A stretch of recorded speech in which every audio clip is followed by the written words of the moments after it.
What's up guys, Drifty here from Driftwood Gaming, and we're going to continue our RPG Maker tutorial series. We're still in VX Ace, and what we're going to do today is manipulate some variables. So what is a variable? A variable is quite simply a number stored in a location. That's all it is. So I've got these scripts in my crafting hub here, and we'll take a look at them real quick. So before I really figured out how to manipulate variables, I encountered a problem with trying to make a crafting system. I was trying to check for basically the idea of this crafting thing is you have dusts and you can turn the dust into shards, you can turn the shards into crystals, you can turn the crystals into clusters. But you would need a certain number of those to upgrade them. So I was thinking, okay, 3 dusts will turn into a shard. But there's no way to check for with the built-in thing to check for if you have more than one in the inventory. So the conditional branch here I have is to check to see if this item is in your inventory. But it doesn't give you a number right here. I wish there was a number where you can say this many in the inventory. So how I got around this was a bad way to do it. Actually, it's bad design. It's nested conditional branches, and I did this over and over and over. So a simple tiny convert item script turns into this giant jumble of monstrous garbage. So after I was messing around some more and I was playing with some variables, and I figured out, hey, I can store items into a variable. So why don't I create a crafting script using those variables?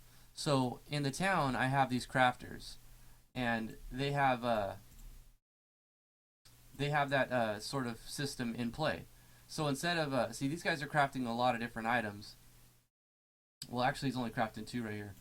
But instead of having a lot of nested conditional branches, I still do because there's a lot of different items. But it seems that this is going to be a lot easier because, for example, I need 4 of these bird snake scales. I would have to have 4 more conditional branches nested to do it that way. So what I did was I created a variable called what was it called? Bird snake scale count, and I controlled the variables here by saying the bird snake scale count is equal to the number of these items in my inventory using the game data, which is a really good thing to have that they included. So this was my workaround behind having basically I would need 7 nested condition 8 9 I would need 9 nested conditional branches to make this script work if I didn't use variables. So using variables is really awesome. Now what we're going to do from scratch is we're going to recreate this script using variables instead of nested conditional branches. So we're going to start off by just copy pasting some stuff like the choices and stuff. So we're going to we'll just do it all from scratch. New event, and we're going to say, do you want to upgrade your materials? Show choices. If yes, then do this. If no, we end the branch. So if yes, actually this is going to be, I've got fire here, earth here, ice here, holy here. So I need water and wind. So we'll do water. So we're going to specify. Do you want to upgrade your water materials? Okay. Yes. So now we're going to have we're going to control variables, and we're going to set a new variable called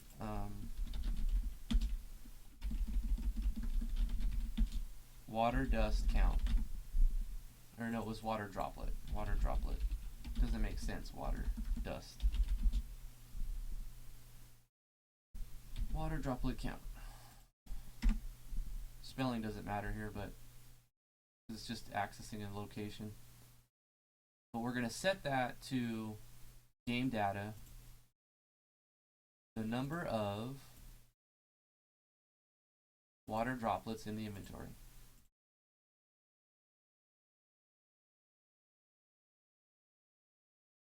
So I do want to have some sort of consistency. So instead of saying yes or no, I specified choices. 3 dust to 1 shard, 3 shard to 1 dust. Okay.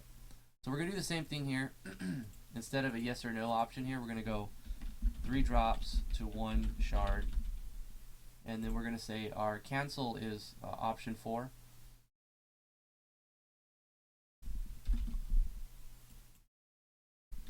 3 shards to 1 crystal. 3 crystals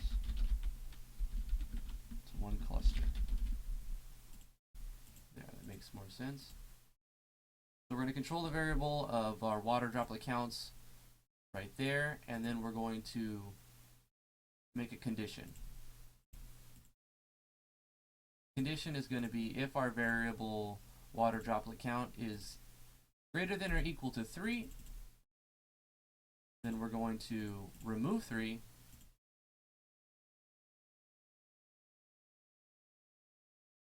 and add 1 shard.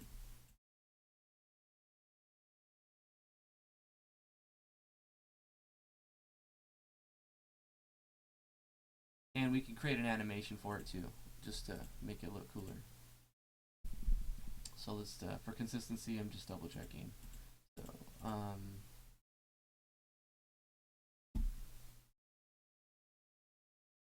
animation, this doesn't really matter too much. This is just for, to make the game more interactive, and we're just going to say water 1. Basically, or you know what, we can just use one of the custom ones I made. We'll make the torrent one, and we don't want it to be on the player, we want it on this event. And then just a little notification saying you created a water shard. Boom. And now that one's done. Instead of having a whole bunch of nested things, that one's done. Otherwise, oh, well, it's not done. We can say otherwise you don't have enough droplets. Now we just create the next one. We're going to control variables again, and we're going to set this, create a new one called water shards, water shard count. And we're going to set that to game data, the number of water shards in the inventory. And then we're going to make another condition. If our water shard count is greater than or equal to 3,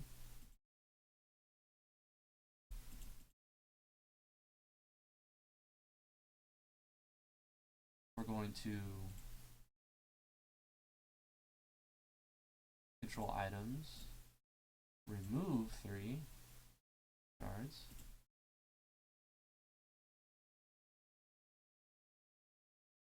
and add 1 water crystal.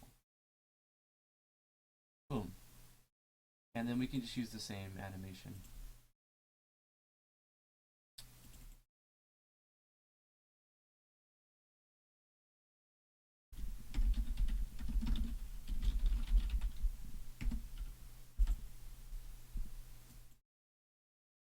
And then the else, you don't have enough shards.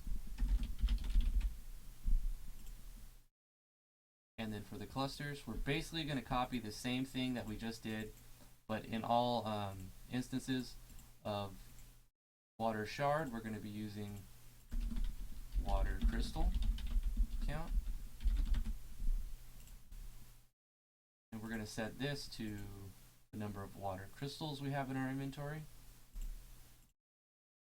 And then we're going to make it conditional. If the water crystal count is greater than or equal to 3, then we're going to remove 3 water crystals and add 1 water cluster. And we can use the same animation and say you've created a water cluster. Or you don't have enough crystals. Boom. So this script, you can see the size of this bar here, does exactly the same thing as this script, which is much larger and time consuming. So let's double check it. There might be some bugs. It's always good to check. So we're going to need some items to test it. Let's grab a few water droplets. Let's say we'll get 3 of these. And then what we'll do is we'll just get 2 water crystals. Or water shards, rather.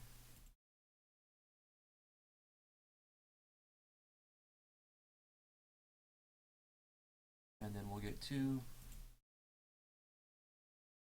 water clusters, water crystals.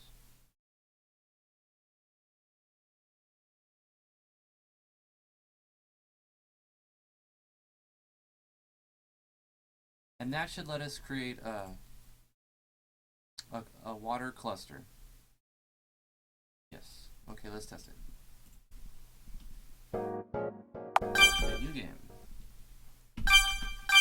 We have no items. We have 3 water droplets. Okay, that's all we got. I think I forgot to put this on the same level. Okay, there's a bug here.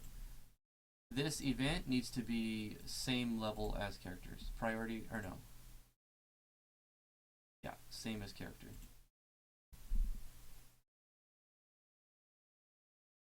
That's okay because I want to test it without having any items to make sure that it's not going to dupe anything. Do you want to upgrade your water materials? You don't have enough, so did it... Oops. Did it give us anything? No. So that's what it's supposed to say. Didn't give us any items. That's good. Crystals are good. No items. Okay. So what if we have, like, say, we have 2 water shards, right? We want to upgrade, but it takes 3. So was it going to let us? No. Did it take away? Oops. Did it? Oops. Son of a... Did it take any items? No, it didn't. Good. Water droplets. So we have 3 water droplets. Here's a water shard. Items. We had 2, now we have 3. Now we have 3. You want to upgrade 3 shards. The water crystal. We have 1 water crystal. So if we have 1, will it let us make a water shard with 1? No, because it takes 3. Did it consume the item? No, it didn't. And it may seem excessive, this bug testing thing, but trust me, you're going to make a lot of bugs when you're doing systems like this. And the last thing you want is to like start getting into your own game and playing through it that there's a game-breaking bug in there or a duping bug. And or especially if you release it and there's a game-breaking bug, it's even worse. So do all these testing things, and it worked out perfect. We have a water cluster, and what we've done is managed to create a script that's much more efficient and cleaner. It's just cleaner to look at. Took way less time than this nested conditional branch. So using variables, really helpful. There's other ways you can use variables. I'll touch on one more thing. So I'm using skills that I've custom created, like we'll say wildfire here. So this skill is using a variable in its formula. So it's saying 100, the damage for this, it's a fire skill and it takes TP to use, and it's only usable by the first character. Here's the formula: 100 plus the first variable times 5 plus the caster's magic times 2 minus the target's magic defense times 2. This part right here is a standard thing, and then adding a set number is also standard. What's been edited and modified is this variable 1 times 5. So what is variable 1? Well, variable 1 is what I'm using to store your skill level. So we'll go to common events, and under our check skill, you can see fires are variable 1. And I've set ice to 2, earth to 3. You can see that right there. So what this skill is doing, it's saying basically if we were to increase this variable, this spell is going to do more damage. So there's several ways in my game to increase variables. One is you can use an item, a tablet, and here's another way where we're using variables. Fire tablet plus 10. So when you use this tablet, it's calling a common event, fire skill level up plus 10. And in this common event, it does exactly what it says.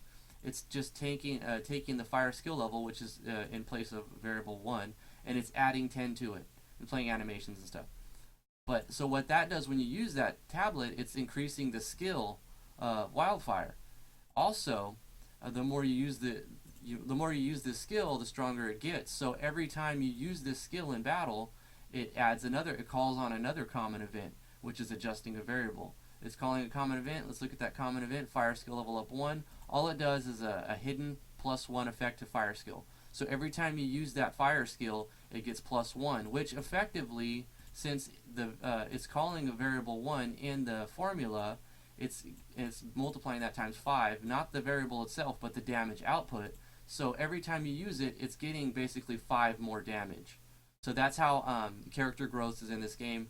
You get your skills get stronger as you use them, and that's basically completely dependent on variables. And this is just a couple things you can do with variables. You can make item storage, bank storage, crafting systems, ton of other stuff. I think I'm going to do another video later on how to use variables in another crafting system. Actually, this is basically it, using variables in a crafting system. So I'll do something else with variables and other common events. But that's going to do it for this video. I don't want it to drag on too long. Thank you guys for watching. Really appreciate every viewer I get. If you like this video, give it a thumbs up, like, favorite, all that good stuff. If you want more content, please subscribe. I'm going to be doing a lot of RPG Maker tutorials, and when MV comes out, it's going to go full throttle because I'm really hyped for it. The hype train's real. So thank you guys for watching. Appreciate it. See you guys next time.